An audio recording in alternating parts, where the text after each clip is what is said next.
It's the Innovation Stream, and I'm here with Rory-Cellan Jones. Rory, good afternoon. Good afternoon. Hi. So Rory, you've spent a long career as technology correspondent at the BBC. You're now branching out to do other things. How does it feel to be suddenly on the other side, being interviewed and asked for your views? It's not the very first time I've been interviewed, but it's slightly sobering. You begin to realise that you're putting people under a lot of pressure when you interview them, and you're trying to get them to speak truth, speak coherently in sentences, and now you're going to try and get me to do that, and that's quite scary. I will try. I'll certainly go for the speaking truth bit, hopefully not too much of the pressure. But okay, so you've got a really interesting perspective, having been watching technology and the things that it's done over what I would probably call the smartphone era, the last 15 years or so. That's what I would call it too. Yeah, okay. So in that period, what has really wowed you? What are the things that really made you sit up and were impressed by? Well, actually, the very beginning of my official role as BBC technology correspondent was to go to the unveiling of the iPhone by Steve Jobs in the Moscone Center in San Francisco in January 2007. I'd been actually covering technology for probably a decade before then, but not had the official title, being a business correspondent. And that was my first taste, that event in San Francisco, of that kind of almost hysterical atmosphere that celebration of a new phone. Yeah, a celebration of a product. I arrived and was kind of skeptical about it because there were people queuing outside as if they had come to a rock gig or something. And they were the Apple community, which then felt quite edgy. It feels a lot less edgy now since it's been such a hugely dominant business. But inside, seeing Steve Jobs execute that amazing performance, have the crowd in the palm of his hand, and then unveil this extraordinary product, a lot of my skepticism as a cynical old British hack faded away. And I thought, gosh, this phone might change things. And it did. Mm. And is that still happening? Are we still having those exciting moments, things that really rock the world? Because I'm struggling to think of one right now that's recent. There is huge innovation going on, particularly in the fields of artificial intelligence, which is just a bit more difficult to get a grip on. It's not one product coming out and everybody going, wow, so much. But there is exciting stuff, and it's just really seeing the patterns there that's important. So yeah, I understand that moment that you're talking about, but within AI, there isn't a moment of profound, hit you in the chest, that's amazing. But is it as profound? I think it is as profound. Every now and then there is a moment. I was going to pick out one moment for me, which was the first time I spoke to a smart speaker and it spoke back. And it's amazing how quickly we get used to that. Obviously it was an Amazon Echo, and then Google did the same, and everybody's doing it now. But the first time you interacted with a device that spoke back to you and seemed to understand what you were saying, that was a miraculous moment. And now we just get impatient when they don't understand us, or when they pipe up when they shouldn't do, which they do in my household all the time. So the things in tech that really interest me are hardware innovations, products and things that you could drop on your foot. Mm. Are there any hardware developments that you've seen that were particularly interesting in the smartphone era? Stuff. Well, I have liked, if we can call it hardware, the things that you can plug in around your house. I plugged one in to make my Christmas tree come on and off. Smart switches. A Raspberry Pi or something like that? Well, now you're bringing me to the real exciting hardware innovation that I would like to mention. Yeah. In my sort of 15 years as BBC technology correspondent, that was probably one of the most exciting stories. That a tiny computer, what looked like a scrap of circuit board, could have such an influence from such sort of modest beginnings is really cheering. Cambridge beginnings. Exactly.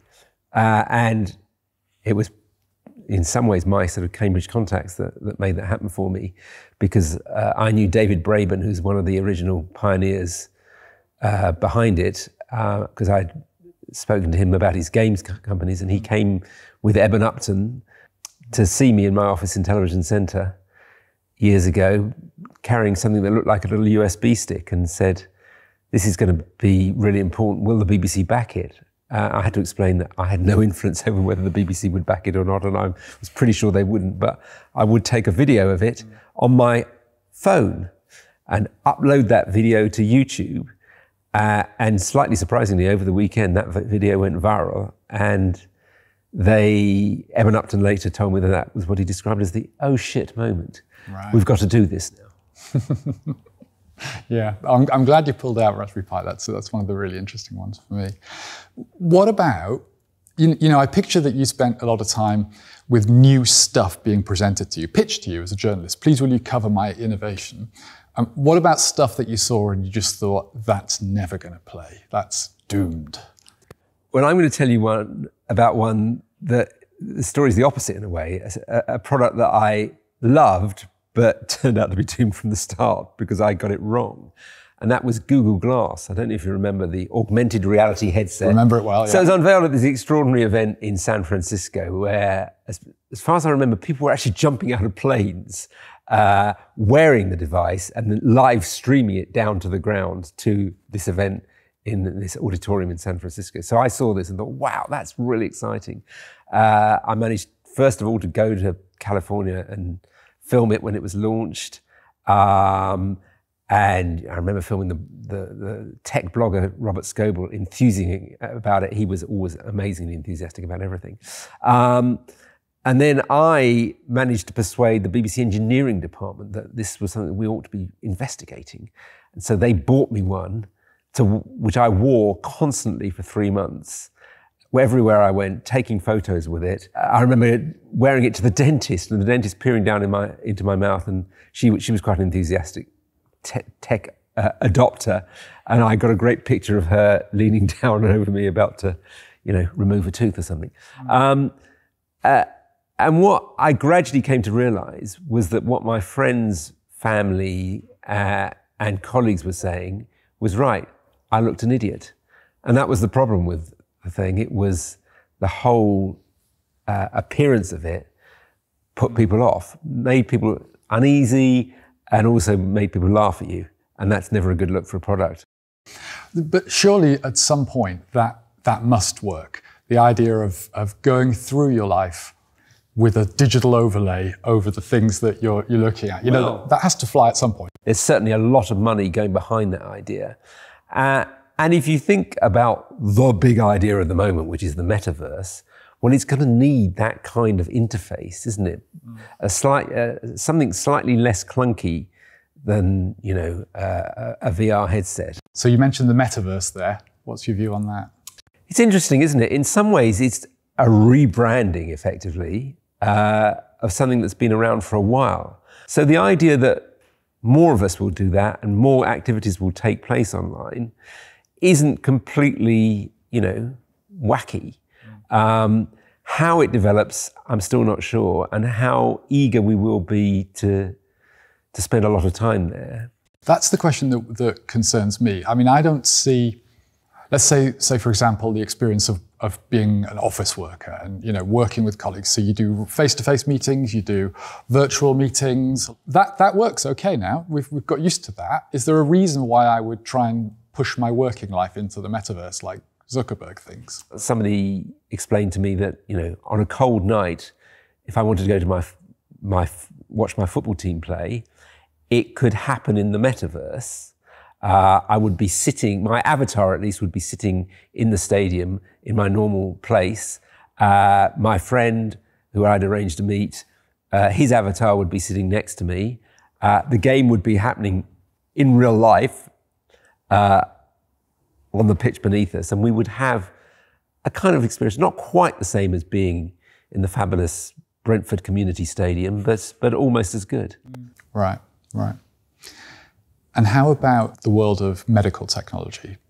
I know you've been diagnosed with Parkinson's disease, and I think I'm right in saying that's given you a new perspective on things. You've seen technologies that you hadn't seen before. how's that changed your view? Well, it's made me much more interested in the whole area of health tech. I'm actually very interested in writing about that at the moment. It just strikes me as an area where there's been an awful lot of promise, and we're still waiting for a lot of delivery. But if you think about smartphones and the sensors they have on them, the potential to certainly diagnose conditions and monitor conditions is really exciting. And that's what I've been looking at in relation to Parkinson's. Even before I'd been diagnosed, I went and saw a company which was called Medopad, I think it's changed its name to Huma in London, which was working with China's Tencent on an AI system to detect Parkinson's. And I filmed this and thought they were filming somebody opening and closing their hand very rapidly. And as I was watching, I was realizing that I couldn't do that very effectively. So that was maybe a sign. But that was an indication that, here's one area where AI may help, may sort of become the doctor in the phone. Rory, was there a technology that surprised you by succeeding? Something that you thought was awful, but really worked? Well, I think the jury's still out on whether this one works. I've always thought that cryptocurrency and the whole blockchain malarkey is just smoke and mirrors, and also a huge playground for fraudsters. People keep trying to persuade me otherwise. People send you these memes saying, have fun staying poor, and that kind of stuff. It's one of those areas where there's a huge ideological battle. You're either with them or against them. And what was the best moment then of your whole career? Well, I'm going to say a couple of moments, really. The iPhone was the most exciting in many ways, and was incredibly important. And I was brave enough to go on the television when people complained about us, quotes, plugging a product and saying this was a Henry Ford moment, a Model T Ford moment. It was, just as the Model T Ford launched the motoring era, perhaps the iPhone would launch another era. And I turned out to be right. I was often wrong, but on that one I was right. But somehow more satisfying was my involvement in the Raspberry Pi story, because I was there right from the start. Didn't get it on the television when we made that little YouTube video of the prototype, but did put it on TV the night it launched on the 6 o'clock news. An unusual story for them to put out, but one which we owned. And again, it turned out to be very influential. It turned out to be the best-selling computer ever made in the UK. So that was very satisfying. Yeah. And the very best interview you ever did? I did a long interview with Elon Musk, where he was at his most fascinating. I'd spent 3 months planning it and not knowing whether it would come off or not, and it did. So that was very satisfying. And he had great lines in it about driverless cars. He said, in a few years' time, owning a car that you have to drive yourself will be like owning a horse, something you do for sentimental rather than practical reasons. Having spent all this time working in technology, what have you learned that would surprise people? What's the counterintuitive understanding you've got that maybe not everyone has? There's a great phrase that I think was said by a writer about Hollywood, which is, nobody knows anything. And more, you go into this area of technology, you visit companies, you hear people opining about what will work and what won't work, about what is a great product and what is not a great product. And quite often you find that they're talking nonsense. Maybe I've got a bit too cynical in my old age, but if you start with the assumption that perhaps they don't know what they're talking about, then you can be pleasantly surprised. I often am pleasantly surprised, but So in short, people don't know what they're talking about. Quite a lot of people don't know what they're talking about. Yeah. Well, Rory, it's been fascinating talking to you and actually getting some of your opinions for a change. So thank you, Rory. Really enjoyed it. It's been fun. Thank you. Thanks.